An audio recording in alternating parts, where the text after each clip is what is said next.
If you suddenly find yourself with high blood pressure, hypertension, under the new guidelines from the American Heart Association and the American College of Cardiology, you might be wondering what to do.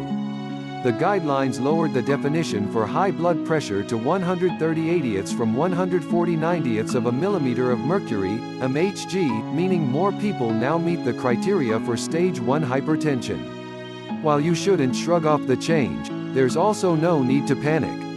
Obviously, nothing happened overnight inside a woman's body or to her health with the release of the guidelines, says Dr. Naomi Fisher, Director of Hypertension Service and Hypertension Innovation at the Brigham and Women's Hospital Division of Endocrinology, Diabetes, and Hypertension, and Associate Professor of Medicine at Harvard Medical School.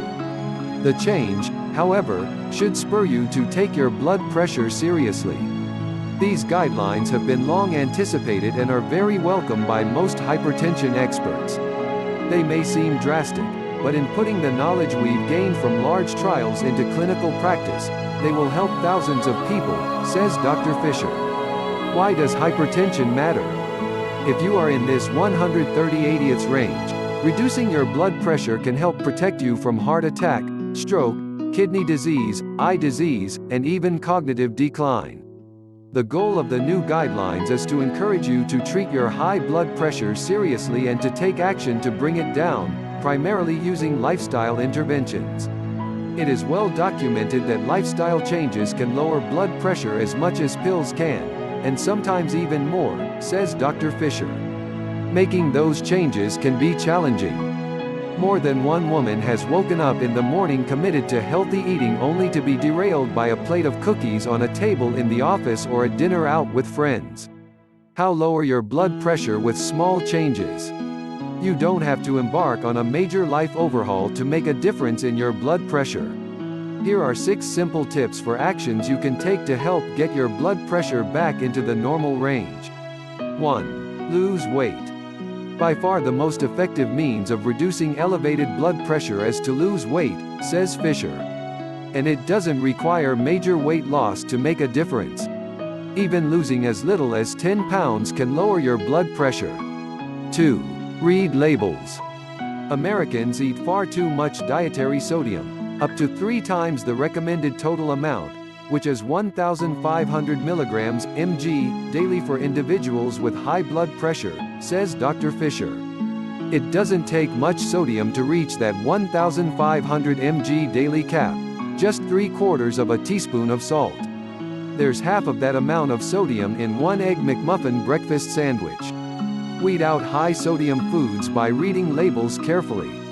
It is very difficult to lower dietary sodium without reading labels, unless you prepare all of your own food, says Dr. Fisher.